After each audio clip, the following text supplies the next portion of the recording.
good enough and people don't notice it, and then that one extra buff is what puts it over the edge. Yeah. So yeah, I can imagine, like, I don't think the Big Swig is quite there yet. I think that if someone wants to play it, they're going to be able to, like, it's going to be viable. Yep. But I think, like, maybe, if it 6 months from now, another buff or two, and then all of a sudden it promises to be good because it's a roller that paints a ton and has the capacity to get, like, some nice picks. And I mean, if you crank that dial long enough, you're going to get something close to old Dynamo. And we all know how good old Dynamo was. So I'm looking forward to seeing someone kind of, like, manifest that. That would be fun. I mean, like, the sky's the limit with these kind of locals and these LANs. The LAN environment is so different in terms of, I mean, you're not getting messed up by the tick rate, let's be honest. Yes. But also just like we've said, there's so much room for different experimentations. And we're getting started here. All right, cool. First set of the day, Clamblitz on Umami Ruins, one of the newest maps in the game. All right, show me the spice. You got Ooh, a tent offline, wow. An offline tent. See, that's what I'm talking about. When you play on LAN, weapons, and it's Law playing it. Oh, okay, this is going to be good. Oh, true. Shout out to the Law, one of our TOs here at Big Dapple. And yeah, this is going to be a really fun one of the newest maps. We've got really unique compositions here, and already a pick on. Actually going almost a wipe down tri-strike area, starting off hot here, and already got some clams going on that right side of our screen. All right, they're trying to put some clams together, get a football together, but this person with the junior was able to back up, stay alive, and look at how much the bubble's going to slow this down. They're going to have to win another engagement beyond record, and they do not. The counter wipe coming out. Those two big picks from this Tenatech here. And we're gonna have to see how Snail stands can get the power clans going. As Coach DJ used to say, you got to bend, not break. Snail stands. They took a lot of losses right there, but they made sure that they stayed alive. Whoever was left was able to build special, and look what they're doing now.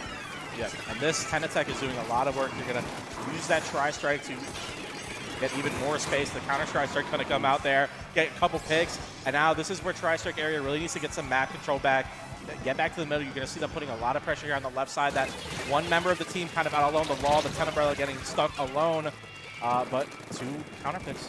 This is a slugfest so far. So far every engagement has led to, like, a wipe and a push into the enemy base, but the defense has successful. So what we're looking for now is, like, which of these teams are going to figure out how to make step 2 work? How are they going to actually get to the enemy base? They're so close to getting clams in the basket, but we need numbers to be able to actually make this happen. And do I get this pick? No. Sherbert is fighting for their life against that Inkback, but the power of the Inkback was just enough to allow them to have time to get that power claim to the basket, and now it's going to see if they can pile on to the score. They've already got it down to 68. Still a lot of map control as well. Only one person down each team. And we're still putting clams in, so it looks like this push might be coming to an end. I don't think anyone on Snail stands is actually in position to go to the basket. Oh, they are, so Day is good to get some points in, and that's all the way down to 50. So that's a really good first push. Yeah. I think that the special coordination there was excellent, because that Inkback drew in a ton of attention, and as soon as everyone tried to do something about Law, all of a sudden there was a bubble on the ground that no one saw coming, and that really led to those picks there that got 50 points on them. Yeah, really great that you pointed that out, and you kind of mentioned how that step 2 of actually, once you get those initial picks, getting to that objective, getting that score down, that's really hard to do in this pick-up environment where you might not be super used to playing with each other. They managed to really coordinate well there, get those specials together, and put it together. And, I mean, Tri-Strike area is trying to fight back, get some map control here. It's pretty much a split battle here, but this 1v1 works out, and then with the counter pick, it's just kind of back and forth right now. Not a lot going on either side. Yeah, well, I mean, this is in the favor of Snail stands, right? If this game continues to just be back and forth with, like, no real consequences to what happens, if the scoreboard doesn't change, Snail stands is going to be able to take this. There's 2 minutes left. We know how Splatoon works. At any moment, a team can put together a wipe, and if you assemble a game-winning push after that, you're going to be able to just win the match. But as I say that, we're back down 2-on-2, so low numbers of players on this map. It's just so far we're not really able to see points on the board. We got to get something more. Yeah, and I mean, again, like you said, Snail stands definitely going to be content to just keep pressuring the map control. They'll take these trades because you can't really get a big successful push when you're down in numbers. If it's just 2v2, it might be equal, but we don't have an advantage. So they're going to be content to keep playing that game here. And even have a little map control here. They can play as stall as they want or even go for more points here. Yeah, you have the bubble going. And the ink back. This could be big. All right, the same two specials again. Because it looks like the Tri-Strike is going to take care of the bubble. This is going to stop the push. But as long as Snail Sands does not go down here in full, they should be able to maintain enough map control to make this last-minute hold work for them. I mean, Tri-Strike area needs to take out half the scoreboard, and they're basically going to get one attempt to do so. Yeah, this is really coming down to the last couple opportunities for Tri-Strike area. That Reef Slider does get a crucial pick in mid. That's how it starts. But the trade, they're not really finding a couple picks back-to-back, and it feels like every time they get a pick, they're losing one as well. It's just a trade for trade every time. Yep, only 40 seconds left on the clock. They're going to have to make sure that instead of getting trades, they're getting multiple, they're getting picks. They got to keep the momentum going. But it's just the nice thing about this, though, when you're winning in these overtime pushes, you're in situations where the consequences of what happens after the push really don't matter that much. So they can go all in here. They just need to make smart decisions that their all in play actually works. Yeah. But the thing they have to worry about as well with the time running out is Snail Sands does have a power clan. If they get that power clan in that overtime, it'll end the game. Are we going to see a jump? Because that'll just end it immediately. Only 6 seconds left on the clock. Doesn't look like anyone was able to sneak past. Nope. We have two on the back line for Snail Sands just doing that defense. The Law with a crucial pick, and we saw that push get ended there. Game 1 going to Snail Sands, and a big ovation. The crowd here loving what they see. Just a clean game from this group here. I get the feeling that Snail Sands, at the beginning, we saw at the beginning of the game, basically both teams return the favor to each other several times in a row, right? Yep. Like we saw an almost wipe, followed by an almost wipe, followed by an almost wipe, and then you saw Snail Sands really, it looked like they got a read on what their opponents were doing, changed up the formula, and were able to get that push in, and then continued to play in a dominant way in mid until the end of the game. We need basically what Tri-Strike area needs to do is they need to then adjust to the adjustment. You know, if you play to what the environment was like at the beginning of that game, it's not going to work because the other team already figured out the solution to it. You got to take it to the next step. Let's see if they can do that. They have 2 games to do so. As a reminder, we're playing. If this is play all 3, right? So it's a best of 2, but for Swiss seeding, it's play all 3. So even if they lose the first 2 games, if they're able to kind of figure out and get that W on the scoreboard for themselves, it's going to help them out long term for their seedings later in the tournament. Yep, like you said, it's a Swiss pool, so about 6 or 7 teams in each pool. That one win could be the difference between being like, you know, the 3rd or 4th seed in the bracket in the end, or wherever the case may be. Lots of situations could happen with that. Yeah, I mean, your bracket seeding for if you do make it the top cut or like wherever you are in other brackets, like having a good seed is so good because it's the system is going to give you an advantage for your first couple games. So, yeah. Every W counts. Yep. Just because you're up 2-0 in a play all 3 doesn't mean you can stop. So, and the next map and mode we're going into here is Museum on Splat Zone. So definitely a different dynamic from Clan Blitz, where we saw kind of that one big push being the deciding factor, which is something you're going to see on a lot of those kind of objective modes. Clan Blitz being a big one. Splat Zones is kind of different. I mean, There's I feel not like necessarily always that one big push. Yeah, especially the way these teams have been playing, where you're kind of fighting for those zones constantly. Yeah, exactly. Like the way that Snail Stands actually, well, I guess it's like it could go both ways, right? Because the way that Snail Stands was playing after they got their push was kind of the way that you would want to play when you get zones, right? Like you want to hold mid, put some pressure, get some kills. Put some pressure, get some kills, and that's how they were playing. So maybe Tri-Strike area just approaching this as splat zones will help them kind of just naturally coordinate in a way that lets them take it to that next step we were talking about. Let's see how it goes. So we got a Hydra this time and some Dapples. Splash. Big change up. Well, we had the Dapples last time. Double splash on the side of Ink Strike area, which is definitely an adjustment in and of itself. Let's be honest.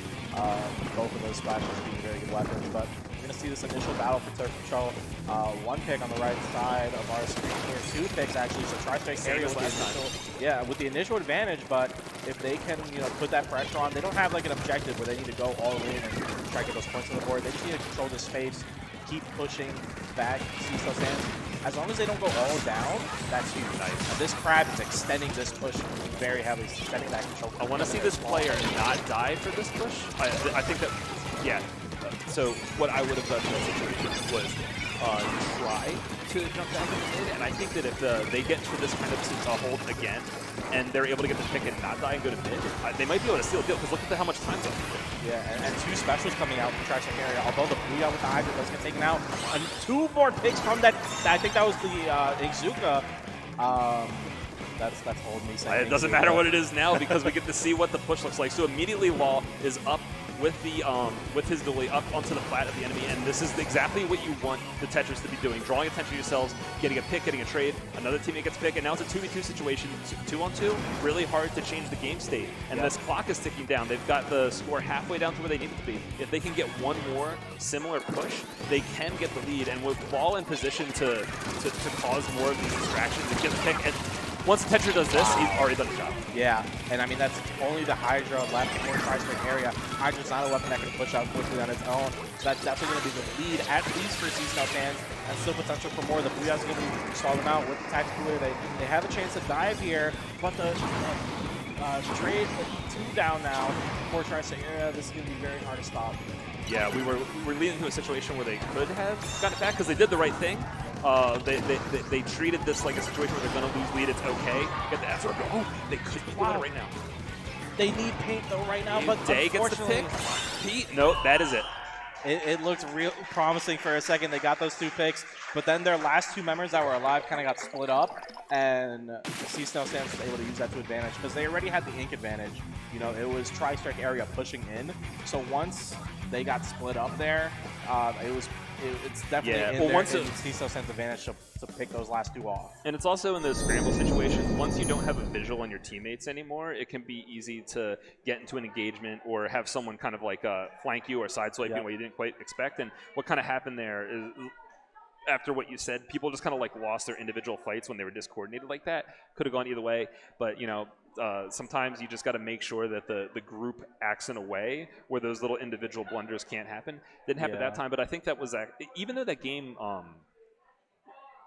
ended quicker for Snail Sands, I think Tri-Strike area was playing in a way that was more conducive towards them, like kind of like catching up and stuff. It was only a couple little technical errors and stuff, like 1 or 2 little mistakes that caused them to lose that. So if they just make that little adjustment, I think they got it. Right. Yeah, I definitely think that Tri-Strike area, especially on the offensive side, they definitely showed some prowess. They showed that ability to get those picks. They showed that ability to push up past mid and kind of hold that area for a while. But I feel like the one thing Snail has been doing better consistently is always keeping 1 or 2 alive. Yes. To the point where they're able to react and either get a couple counter picks to not allow Tri-Strike area to forward the game state and kind of, you know, make that contested. It seems like everyone kind of like knows what like the general game plan is for the comp, right? Because every single time they got control, immediately the Tetra would get up into the enemy base, and the Tetra would be the only person that died. And if another person died, it was because they got like a double with the Tetra or something along those lines. So it was very intentional, everything they were doing. Yeah, and I'm definitely noticing a little more explosiveness from Snail Stands as well. They're getting more multi-kills. It feels like they smell blood. Especially with those Trizukas. I feel like we've seen that Trizuka get a double kill 3 times already in this set. And those kind of special coordination and coordinated pushes where they're getting those multi-kills, they've been able to pull it off more consistently. Yeah, when you have that kind of weapon that has like, you know, it's a shorter range weapon, but then it has like a sudden long range special, you can suddenly fill a longer range role to help your teammate team shot that wasn't there before. And if the enemy's not aware of that, they're going to get blindsided. It's just like you're not watching your flank and a carbon gets close to you. It's kind of like a long range carbon. This is game 3. Snail Sands did secure the set W, but like we said, it's play all 3. Tri-Strike can at least get a game on the board to help with their overall Swiss results. Again, new weapons from Tri-Strike area. We got the Wiper. Yes, and the Wiper also has new seasons. I mean, the Hammer, it has a more consistent hitbox. I forget if it does more damage or it's a little larger. It turns faster, and you can actually see through the Hammer more easily, so it's easy to attract people. And that Wiper has been performing really well in high-level competitive, so I'm interested to see what it does. This time it's Snail Stands with the opening advantage. The first time. 3. Yeah, first time in the set. Taking out 3 right away, and immediately picking up. Not letting the Hydra get a drop on them, but... Mayhem. Yeah. big couple picks there to slow that push immediately. So really good response. All right, well, I mean, the opening gambit has been, you know, roles have been reversed. So let's see if they've actually changed seats and if Tri-Strike area is able to kind of get this really good first push going. It looks like they are down 2 right now, but some specials are going to keep C-Snails kind of at bay for a little bit. I don't really see any objective being able to be played right now. Some members are jumping out, so now C-Snails can start moving that tower. Let's see how far it goes. Yep. And the X-Strike gonna take out the Hydra there and give a lot of room to move for C-Snail Stand to get 3v2 situation. 2v1 now. It should basically, they are able to get past the checkpoint in there. They're able to at least now. The special's gonna come out. I don't know. That was a bomb kill. I think it was a bomb kill. I think it was a bomb kill because it wasn't his special. He still has the special build right now. But and it's going to get a double kill. That could have been a pretty significant push. It was immediately stopped. I think there's oh no, it's not a bubble, that's a wave breaker, but there's someone coming from that direction anyway. And back and forth picks, and it looks like C-Snail Sands is going to be the one advantage, especially if there's something like that. Was that bullets or was that a bomb? Another bomb? Yes. There was so much pressure. Yes, Slimy, yes. I couldn't even tell, but that's a full white shot. basically, almost entirely at the same time. Get that tower. Tri-Strike area, I mean, it's going to be responding kind of one by one here. And again, Tri-Strike coming out. Ooh, these specials always seem to be just in the right position to get at least one pick. I mean, multiple picks, and I don't I was not quite expecting that. Let's see if Pico Wave can, I'm sorry, Fire Wave can make something happen here as he backs up, and he can get one pick. So that's really nice. So, you know, his team is not in the area, and the enemy is playing objective. Meanwhile, the tower. Well, his teammates are going to be able to get to the tower, and because he took care of everyone back there, he'll be able to either jump out or flank, and it looks like he's going to opt to jump out and make sure that he's able to be in position, but it actually looks like there's a little bit of a discoordination between about defending this push, and we're starting to get things going. Booyah Bomb going down. The Inkzuka, if it doesn't get this pick, that's going to be big. Yes, and Sherbert does not get taken out by that team shot with the Inkzuka that we talked about earlier, and then he's able to win. It's really close. Oh, come on, there, yes, lead. Wow.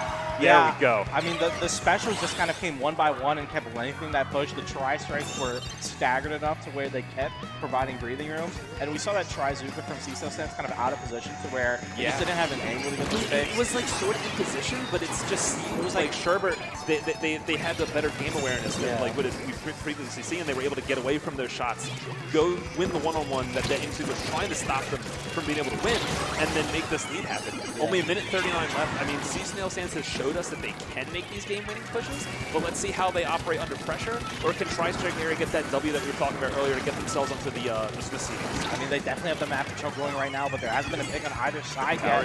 They're getting close. Two specials coming out from C-Snail's area there. Can the Hydra do this? Towers momentarily stopped. Those couple seconds could be all the difference. We see a dive on the tower, but C-Snail says he's able to get the pick. Hydra's all the way backed up. They're going to need to be able to get like a triple on tower right now. I'm not sure whether they're going after Law, but the tower is still moving. That's another lead. Oh, a lot of people go down, though. Too late. The lead was taken. They can still do this. I mean, still a whole minute. Get rid of that but the pressure stays on with that Tri-Zuka. And another pick.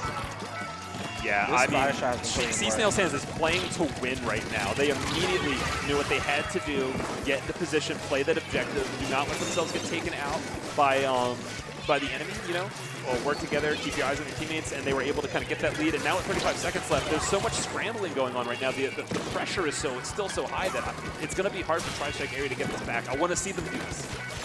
They do have a slight advantage here through the situation, but the pressure, like you said, the C-Snail Stance is able to just kind of provide that slow pressure while still knowing when to back off and stay alive, and that's leading to this kind of, this is the last chance for Tri-Strike area. The hammer and the Booyah Bomb go out to Tri-Strike. They just blew 3 specials. They did blow a lot of specials. This is actually looking really good. They need to get in front of tower, though. Don't use this fight the Fire Wave right now. You need to keep Sherbert somehow do it. Dancing. Do it. You did it before. Oh! Wow.